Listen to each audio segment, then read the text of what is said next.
Bonjour à tous. Aujourd'hui, je vous parle de la deuxième édition de la Bible de l'Observateur. Alors, que contient cette nouvelle édition ?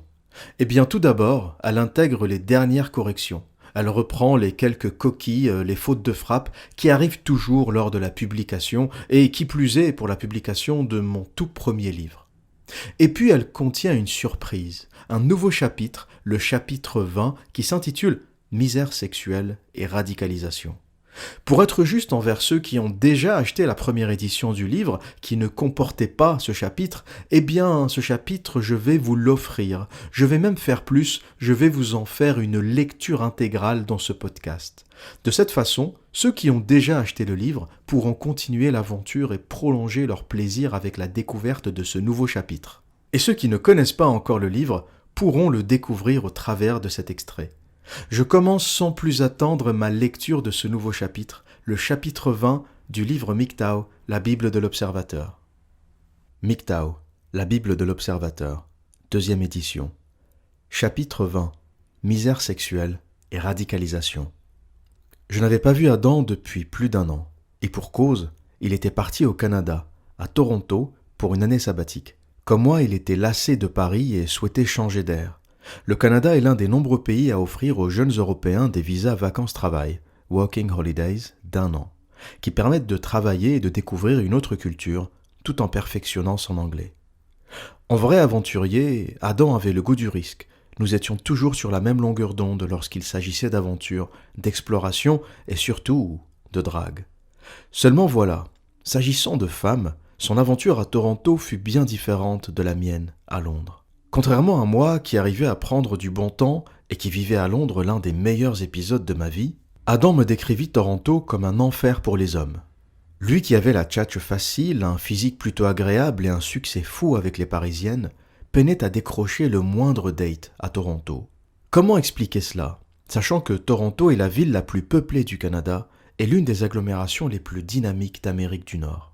Pour la petite histoire, je réalise aujourd'hui que ce qui a rendu mon expérience avec les femmes aussi palpitante à Londres n'est pas tant les Anglaises que la diversité des nationalités qu'on y trouve. En effet, les Polonaises, les Russes, les Ukrainiennes, les Kazakhs facilitent l'expérience romantique. Ces femmes issues de l'ancien bloc soviétique sont plus traditionnelles et plus respectueuses des valeurs masculines que les anglo-saxonnes, victimes de névroses chroniques et intoxiquées par des dizaines d'années de matraquage féministe. Mes nombreuses expériences m'ont conduit à la conclusion que les femmes slaves respectent d'une façon générale les hommes et admirent la masculinité. Et ce, pour une raison simple, les guerres.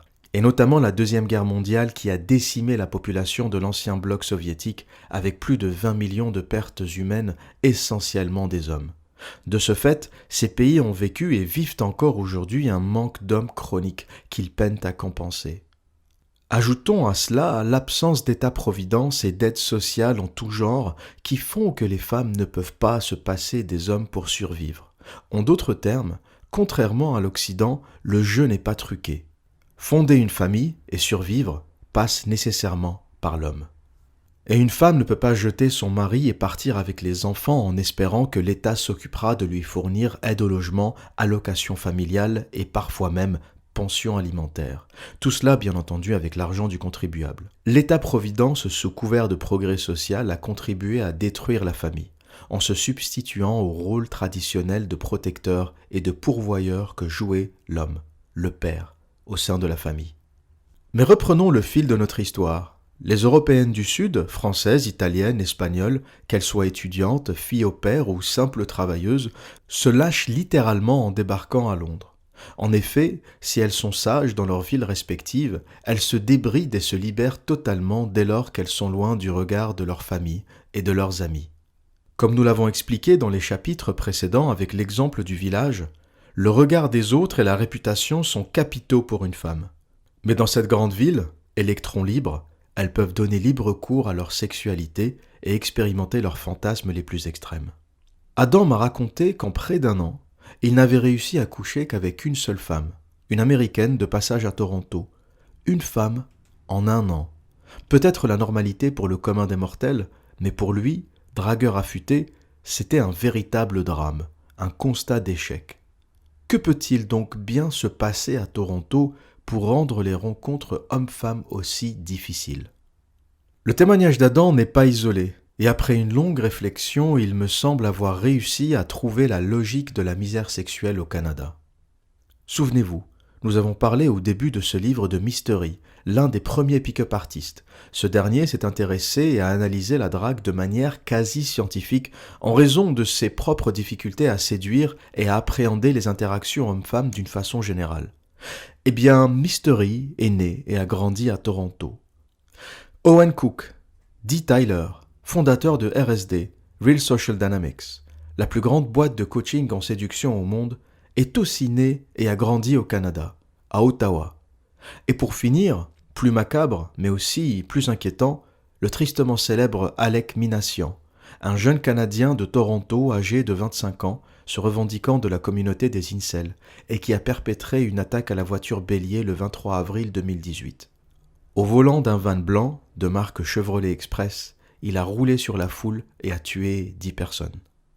Incel est une contraction anglaise de Involuntary Celibate, ou célibat involontaire. Le terme est né sur des forums internet qui regroupent des jeunes hommes qui auraient été involontairement poussés au célibat et privés de toute relation sexuelle. On dénombre aujourd'hui le chiffre inquiétant de 40 000 membres dans cette communauté. Les incels sont réputés pour être misogynes et très hostiles envers les jeunes femmes. Mais ce qui est moins connu est que leur détestation et leur mépris pour les hommes qui ont du succès avec les femmes ne sont pas moindres. Les incels entretiennent une haine particulière envers les beaux gosses, qu'ils appellent les Chad, et les jolies filles, qu'ils appellent les Stacy. Pour les incels, les Chad et les Stacy sont responsables de tous leurs maux. Ils considèrent que c'est à cause des beaux gosses et des belles gosses qu'ils sont condamnés à la misère sexuelle. Si beaucoup sont tentés d'ignorer les incels et se contentent de les condamner et de les railler, je fais partie de ceux qui veulent comprendre. Car pour moi, ignorer ce phénomène est dangereux et poussera à la radicalisation de ses membres. Si la violence adoptée par les incels est absurde et totalement condamnable, le bilan qu'ils établissent n'est en effet pas moins juste. Les jeunes hommes ont de moins en moins accès au sexe et la misère sexuelle s'installe de façon chronique. Il suffit pour cela de voir la prolifération des coachings en séduction avec des armées d'hommes désespérés prêts à payer le prix fort pour espérer apprendre la formule magique qui leur donnera accès au vagin devenu sacré. À l'ère du porno et de la libération sexuelle, le sexe est virtuellement partout, mais cruellement absent dans la vie réelle. Les milléniaux, nés entre le début des années 80 et la fin des années 90, est la génération qui parle le plus de sexe, mais aussi celle qui le pratique le moins. Toutes les statistiques le prouvent. Les générations précédentes avaient beaucoup plus de rapports sexuels. Et dans le domaine de la misère sexuelle, tous les chemins mènent au Canada. Comment en est-on arrivé là ? Comment un jeune homme, a priori bien sous tout rapport, développeur en informatique avec l'avenir devant lui, peut-il en arriver à un tel extrême ? Qu'a-t-il bien pu se passer dans la tête d'Alec Minassian pour qu'il décide de rouler sur la foule ? Il y a en effet des millions d'hommes qui souffrent de misère sexuelle à travers le monde. Pour autant, ils prennent leur mal en patience, tentent de trouver des solutions et ne basculent pas dans l'extrême violence. Pour tenter de comprendre, j'ai visionné l'intégralité de l'interview d'Alec Minassian, disponible sur YouTube.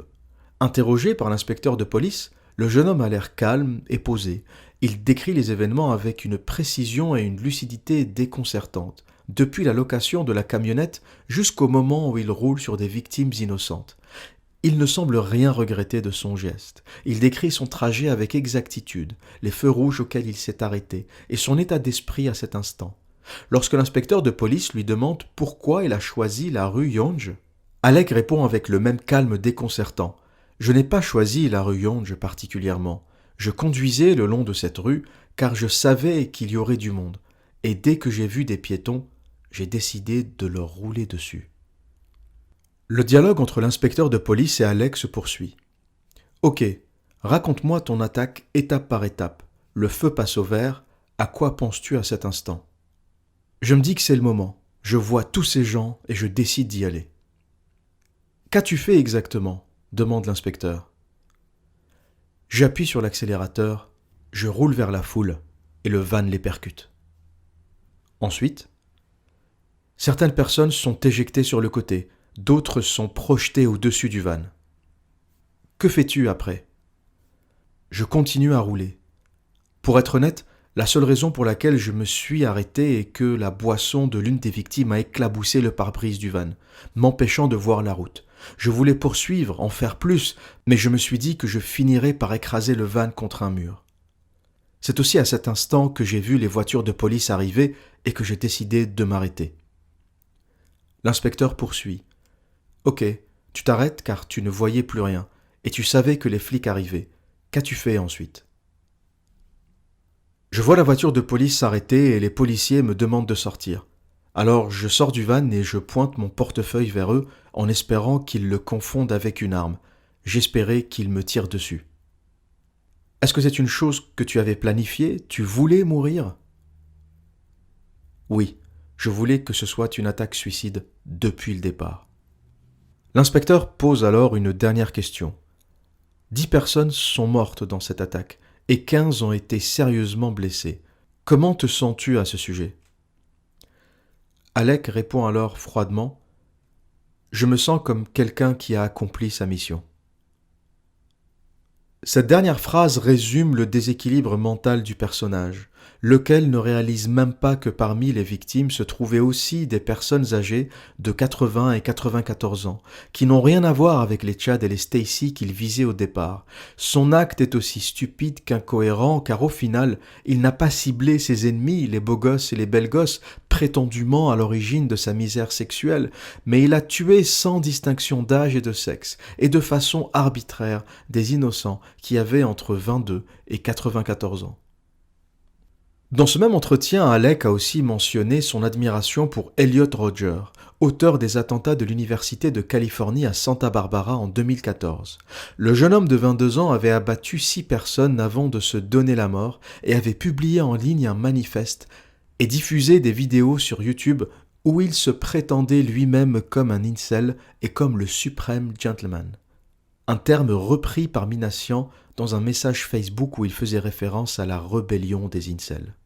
Dans son manifeste de 137 pages, Elliot Rodger avait écrit « J'ai 22 ans et je suis toujours vierge. Je n'ai jamais embrassé une fille. J'ai été à l'université pendant 2 ans et demi, davantage même, et je suis toujours vierge. Ça a été vraiment tortueux. L'université est le moment où tous expérimentent des trucs comme le sexe et le plaisir. Pendant ces années, j'ai dû pourrir dans la solitude. Ce n'est pas juste. Vous, les filles, n'avez jamais été attirées par moi. Je ne sais pas pourquoi, vous, les filles, n'êtes pas attirées par moi. Mais je vais toutes vous punir pour ça. C'est une injustice, un crime. Parce que je ne sais pas ce que vous ne voyez pas en moi.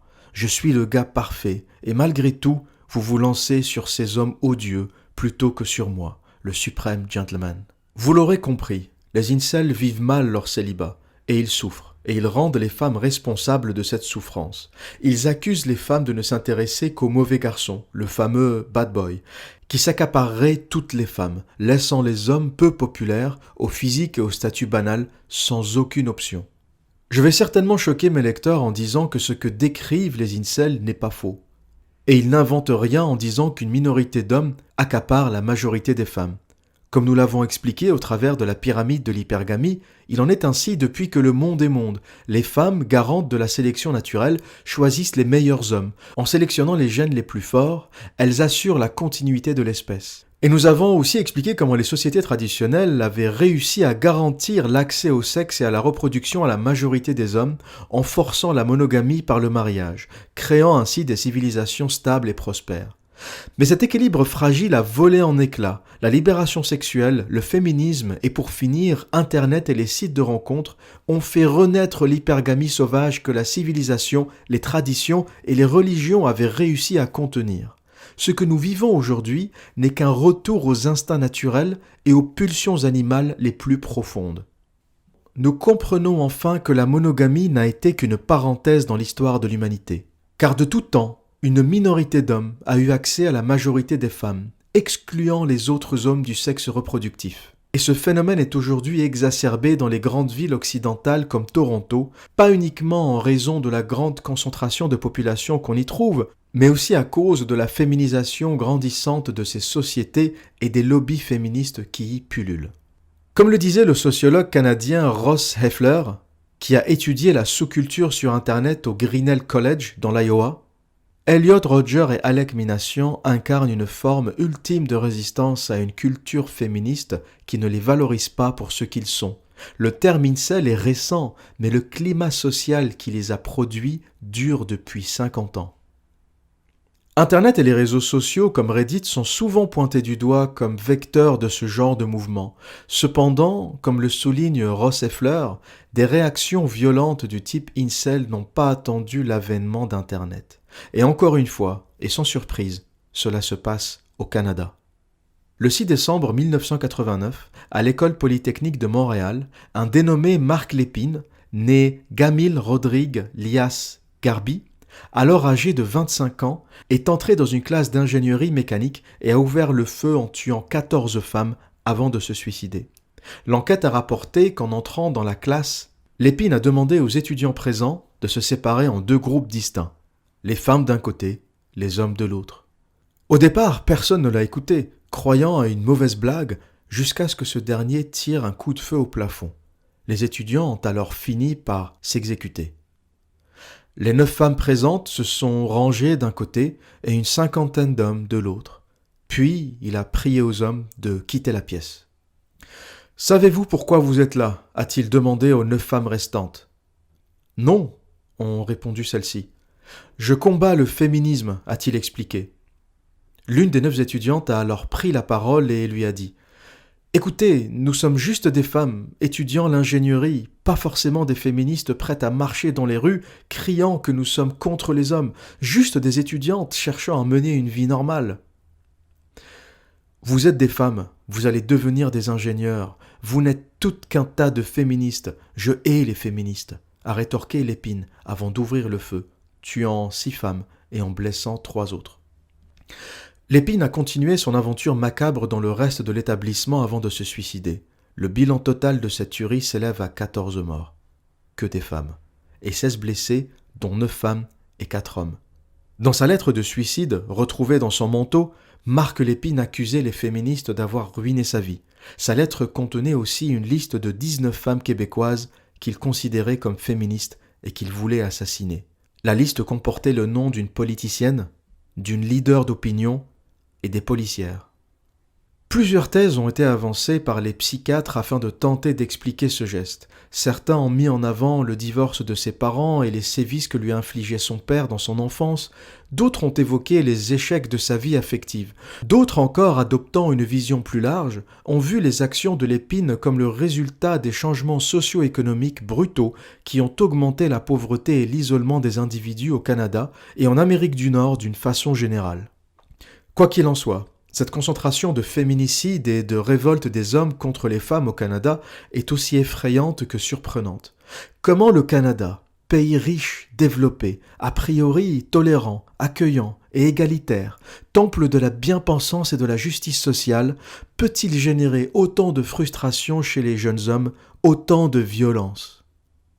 Pour commencer, nous allons démonter quelques fausses croyances sur la société canadienne. Derrière une façade de pays d'immigration qui prône la tolérance, la mixité sociale et le vivre ensemble, le Canada est d'abord un pays communautariste. Les communautés se croisent, se côtoient, se tolèrent, mais ne se mélangent pas. Ceci est d'ailleurs la norme dans les pays anglo-saxons. Contrairement à la France, dont le modèle d'immigration a longtemps été basé sur l'assimilation et qui vise à transformer chaque étranger en parfait petit français, le modèle anglo-saxon est essentiellement économique et n'a pas vocation à transformer les Indiens et les Pakistanais en Britanniques, les Mexicains en Américains et encore moins les Chinois en parfaits Canadiens joueurs de hockey sur glace. Ces pays font une différence entre la citoyenneté, statut juridique qui définit les droits et les devoirs du citoyen, et les groupes ethniques ainsi que leurs cultures respectives, ce qui est à mon sens plutôt rationnel et dans la nature des choses. La République française a toujours eu des ambitions d'universalisme, pensant naïvement que l'on pouvait transformer tous les citoyens de l'Empire, du Vietnam à l'Algérie, en Français de souche. Mais c'est une tentative illusoire, car Vietnamiens comme Algériens ont leur culture, leur génétique, leur histoire, et il est naïf et surtout méprisable de penser que la machine républicaine pourrait leur faire oublier leur culture et les transformer en Français culturels portant béret sur la tête et baguette sous le bras. Tout comme il est illusoire de penser que l'on peut transformer un Français en Britannique ou Américain. Comme j'ai pu le remarquer à Londres, les Français ne cherchent pas à s'intégrer. Leurs enfants vont au lycée français Charles de Gaulle. Ils s'installent à South Kensington, quartier de la communauté française de Londres, aux multiples boulangeries, librairies et aux nombreux restaurants français. Nous pouvons constater le même phénomène à New York, San Francisco et Sydney. Pourquoi alors imposer à nos immigrés une intégration dont nous n'avons nous-mêmes pas envie lorsque nous vivons à l'étranger ? Vaste question. Quoi qu'il en soit, les Canadiens l'ont bien compris, et pour eux, la nationalité est une chose, l'ethnie, la culture, la religion en est une autre. Ils prennent le meilleur de l'immigration, l'énergie, la jeunesse, la force, le travail, sans s'encombrer de détails culturels.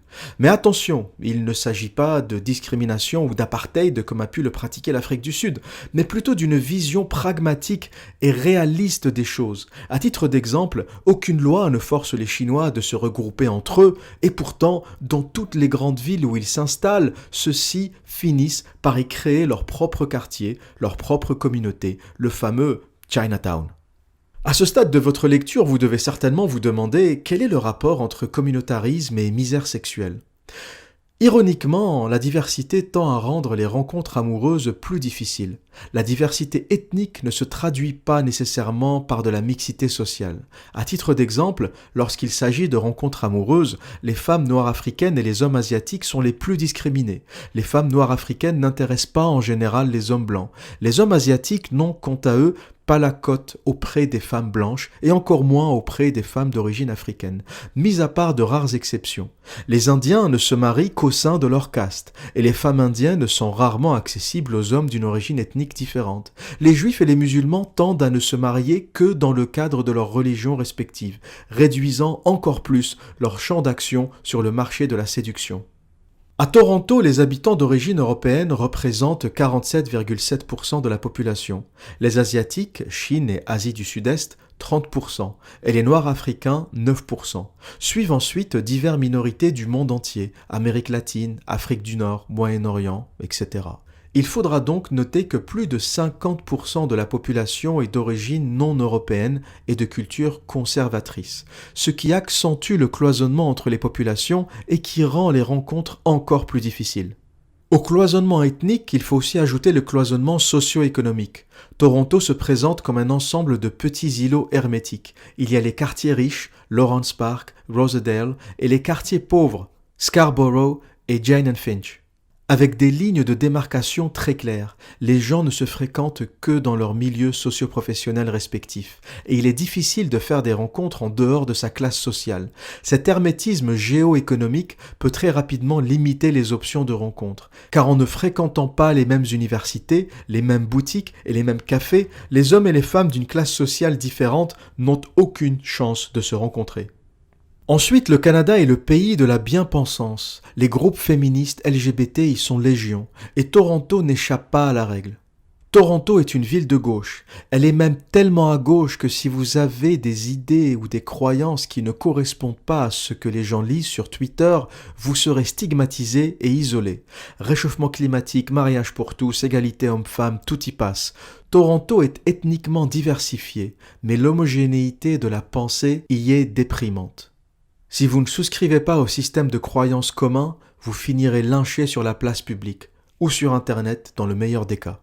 Conformisme oblige, la parano du harcèlement et du hashtag MeToo y est aussi présente et encore plus qu'ailleurs. Pour un homme, aborder la moindre des femmes dans la rue, dans un supermarché ou même au travail peut rapidement s'apparenter à du harcèlement avec option garde à vue.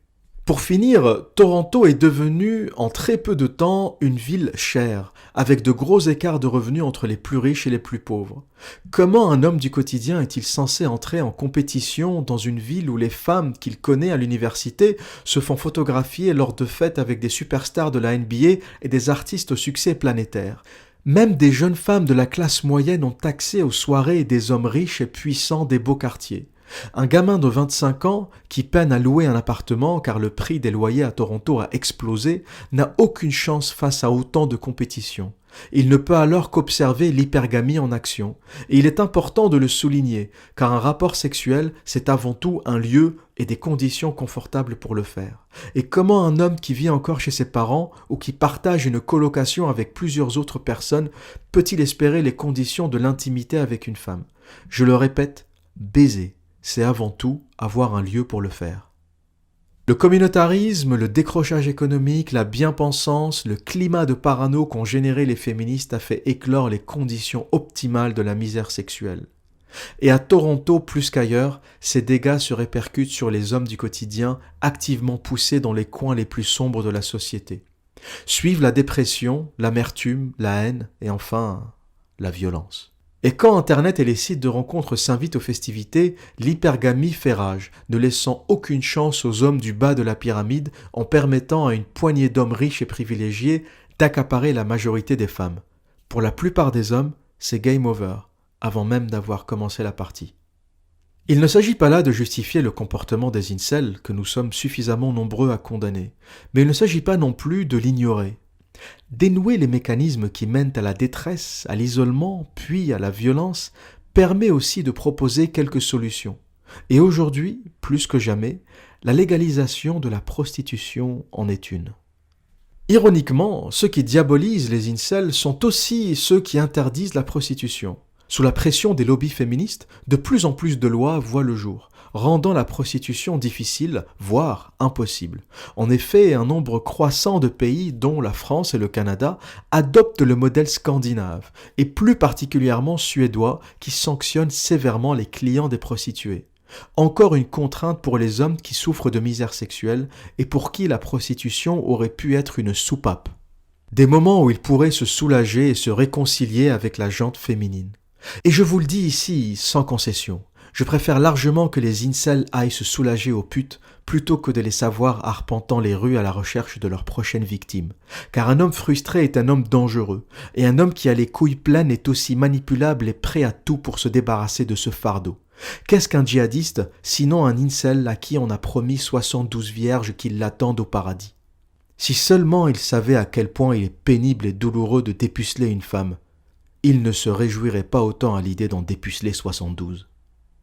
Il est important de rappeler l'une des revendications des incels, car elle exprime de façon palpable leur détresse. Les incels demandent que les gouvernements interviennent pour une répartition équitable des femmes dans la société. Ils militent pour une forme de communisme du sexe, où chaque homme se verrait attribuer à une femme. Mais comme pour le communisme économique, un communisme sexuel serait désastreux. La capacité et la liberté des femmes à choisir les meilleurs partenaires génétiques ont contribué au renforcement de l'espèce. Et c'est grâce à cela qu'au fil du temps, la sélection naturelle a peu à peu éliminé de notre évolution les gènes fragiles, malades ou incapables à la survie. Et il serait illusoire de penser qu'il pourrait en être autrement.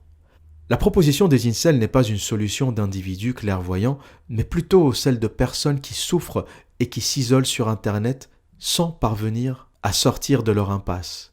Et plutôt que de les moquer, je suggère de tenter de les éduquer, de leur proposer des pistes, car comme le disait Sir Francis Bacon, la connaissance elle-même est le pouvoir. Bien entendu, la prostitution n'est pas la solution miracle, mais une option ponctuelle pour qui en a besoin. Pour ceux qui ont du mal à accéder au sexe, quelle qu'en soit la raison. Car hormis les incels, une autre catégorie d'hommes et de femmes souffre de misère sexuelle. Il s'agit des personnes handicapées dont on parle peu et qui souffrent en silence. À ce sujet d'ailleurs, quelques pays ont franchi le pas. La Suisse a ainsi certifié le statut d'assistant sexuel pour handicapés. Leur service s'adresse à toute personne majeure en situation de handicap, physique ou mental, sans limite d'âge.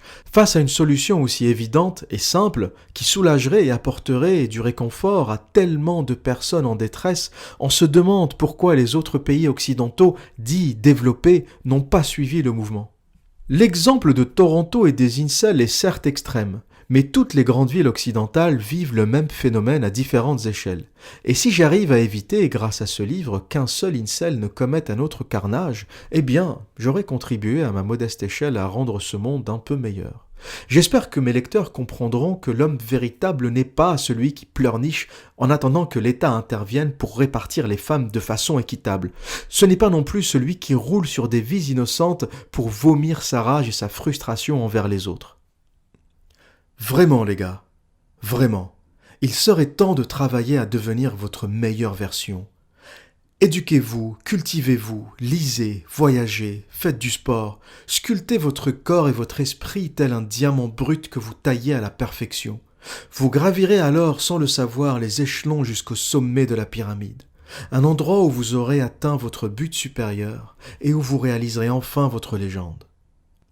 Vous comprendrez alors que la réussite est le plus grand des aphrodisiaques.